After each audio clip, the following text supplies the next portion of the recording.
අනේ ඕගොල්ලෝ ඔක්කොම ඇවිල්ලා. අනේ සෝරි අනේ. මට නිින්ද ගියා. මේ ඕගොල්ලෝ එතකන් 7 වෙනි පාඩම බලා ගන්නකො. මම ටක් ගාලා නාගෙන ඉන්නම් ඈ. නාගෙන ඉන්නම්. හරි.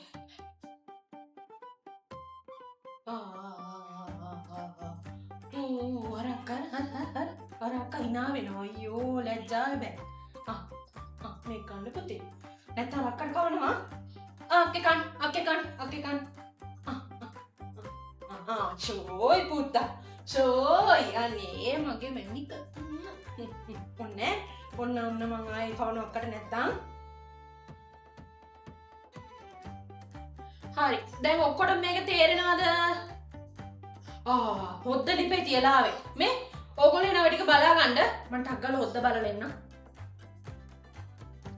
මේ යන්න කලින් මට ෆීස් ගෙනාපු අය ඉන්නවනම් දීලා යන්න නැත්තම් අමතක වෙයි. මේ ගෙනාපු නැති අය ඉන්නවනම් අනිවාර්යෙන් අනේ එනකොට ලබන සතිය නම් අරන් එන්න.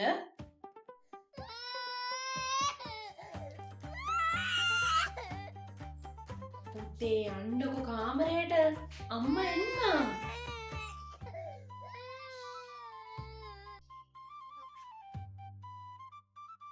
ඔයාලා මොකද කරේ?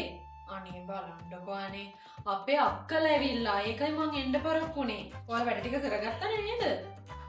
මේ මෙහෙම කරමු. ලබන සතිය එනකොට කරන් එන්න මං ගණන් ටිකක් දෙන්නම්. ලියා ගන්නකො.